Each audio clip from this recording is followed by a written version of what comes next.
En 1975, América despertaba horrorizada ante la noticia de que durante 20 años los gobiernos de Estados Unidos y Canadá habían experimentado con sus ciudadanos con el objetivo de controlar la mente humana. Este sádico programa se llamó MK Ultra, subdividiéndose en hasta 149 ramas con distintas finalidades y fue responsabilidad principalmente de la CIA y del Ejército. Y no es una teoría de la conspiración. Es un hecho probado y confirmado por el gobierno de los Estados Unidos a raíz de que la Comisión Church comenzara a destapar abusos dentro de la CIA, la NSA, el FBI y el IRS. El director de la CIA que dio inicio al programa MKUltra fue Alan Dulles, el mismo que estableció la operación Paperclip para perdonar crímenes a los científicos nazis que aceptaran trabajar para el gobierno de los Estados Unidos, falsificando identificaciones de la Cruz Roja para ayudarles a entrar en el país, y que fue miembro de la Comisión Warren, que investigó el asesinato del presidente John Fitzgerald Kennedy.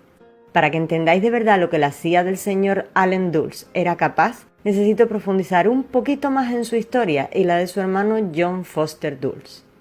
Los Dulles representaban los intereses legales y administrativos de la familia Rockefeller a través del bufete Sullivan & Cromwell, realizando la misma tarea en territorio estadounidense para Fritz Thyssen, principal promotor financiero de Hitler, y para IG Farben, el conglomerado farmacéutico y químico más grande del mundo, considerada la más destacada empresa industrial alemana durante el Tercer Reich.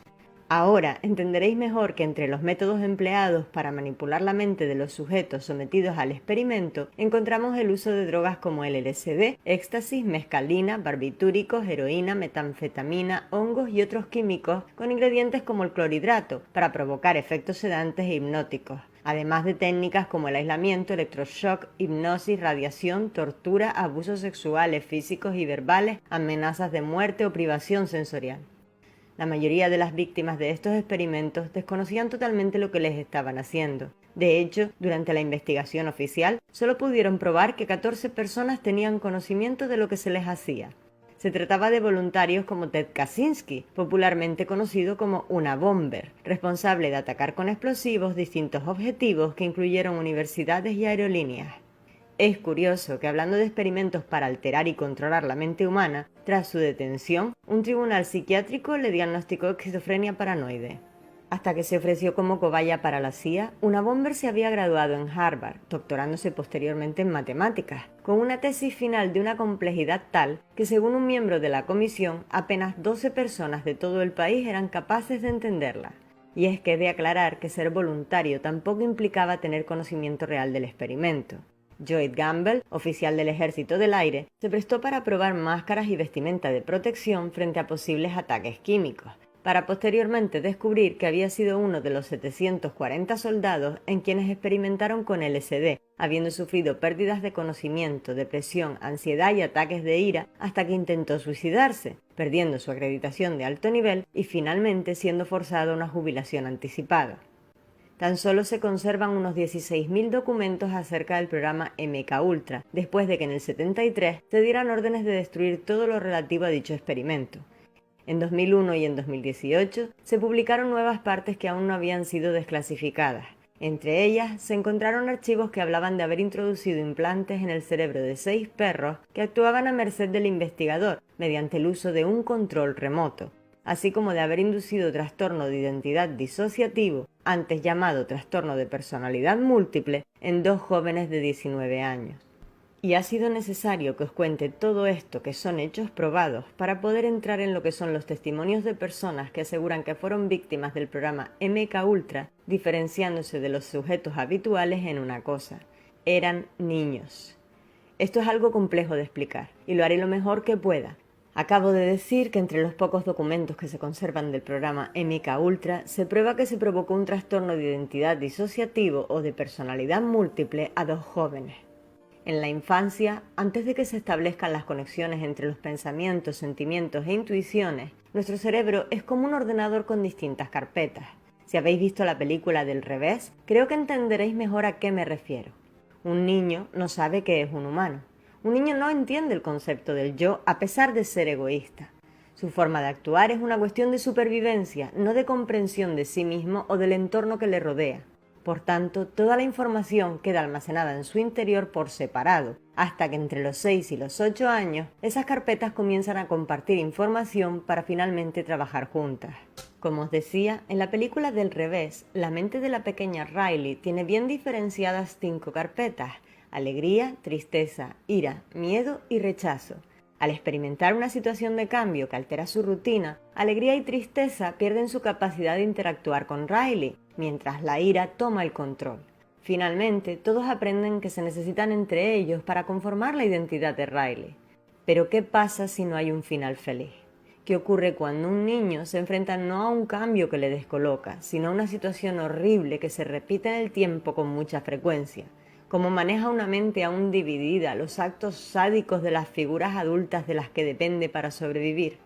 Por decirlo de forma simple, se queda así. Evidentemente es mucho más complejo, pero básicamente ese pequeño no llegará a establecer las conexiones que unifican todo lo aprendido para formar un único ego, sino que cada carpeta almacenará lo que es capaz de resistir. Así podremos encontrar en estos niños una identidad que retenga los recuerdos traumáticos, otra que solo tenga buenas experiencias y otra que sea una manifestación de alguien que en algún momento les ayudó. Por todo esto, el proyecto Monarca, dentro del programa MK Ultra, habría dirigido sus esfuerzos en lo referente a la personalidad múltiple hacia los niños. Se estima que el 1% de la población adulta de Norteamérica padece trastorno de identidad disociativo, estando causado en la mayoría de los casos por traumas severos en la infancia temprana, es decir, antes de los 5 años. Generalmente implica abuso físico, sexual y/o emocional extremo y repetitivo. Hablamos de cientos de miles de niños. Como ya os he dicho anteriormente, si nos refiriésemos a una enfermedad, diríamos que estamos ante una epidemia. Ahora que estáis situados en el contexto, y aunque aún aclararé otras cosas más adelante, aquí os traigo la declaración oficial presentada en la demanda de la víctima del caso de Franklin Credit Union, Paul Bonacci. Bonacci nació en 1967 y llegó a disociarse hasta en 121 identidades o personalidades distintas, 18 de ellas como consecuencia de los experimentos de la ramificación del MK Ultra empleada en niños, conocida como Monarca. Comenzando con el vídeo, lo primero que vemos es a Wes Lee, una de las identidades en el cuerpo de Paul, prestando juramento para validar su testimonio, pues el que había jurado hasta ese momento era Paul, y Wes Lee es una identidad independiente. Acto seguido, su abogado, el ex senador John DeCamp, utiliza un código para que Wes Lee active su capacidad de revelar cierta información que sus creadores codificaron como alto secreto. Fui creado por un programa gubernamental, Monarca. Monarca es una operación establecida por el gobierno de los Estados Unidos para crear espías para otros países. Usan niños porque son fáciles de integrar en múltiples personalidades porque pueden disociarse. Monarca es un programa dirigido por Michael Angelo Aquino, que era un coronel de la reserva del ejército en presidio. También lidera el templo de Set. También dirige una guardería y está envuelto en sacrificios humanos. Como he dicho, Monarca es un programa que usa niños para crearles múltiples personalidades, para usarles como espías en el futuro y como una vía para el control del gobierno de los Estados Unidos. ¿Quién quería tomar el control del gobierno estadounidense? No tengo esa información. ¿Cree que Aquino trabaja para o contra Estados Unidos? Creo que trabajaba para Estados Unidos.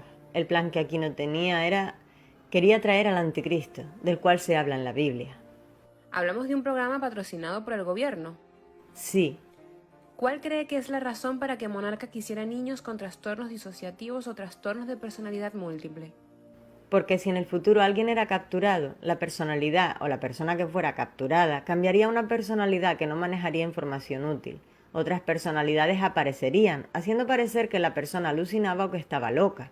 De hecho, su programa llamado La Guerra de las Galaxias fue un programa en el que nos llevaron a supuestas naves extraterrestres que se encontraban en túneles de Colorado, aunque no eran naves reales ni extraterrestres reales. Simplemente se nos manipuló mediante el uso de drogas, de forma que no podíamos distinguir lo que era real, y así, más adelante, si lo contábamos, pareceríamos locos. ¿Durante cuánto tiempo trabajó para Monarca? No considero que trabajase para ellos, más bien creo que tenían el control sobre mí, probablemente desde 1970 hasta 1993. Cuando empecé a formar parte de esto, abusó de mí, de la base aérea militar Offutt, que formaba parte de Monarca. Su trabajo era reclutar niños de las localidades cercanas a los que pudiera hacer disociarse, haciéndoles cosas muy traumáticas desde edades muy tempranas.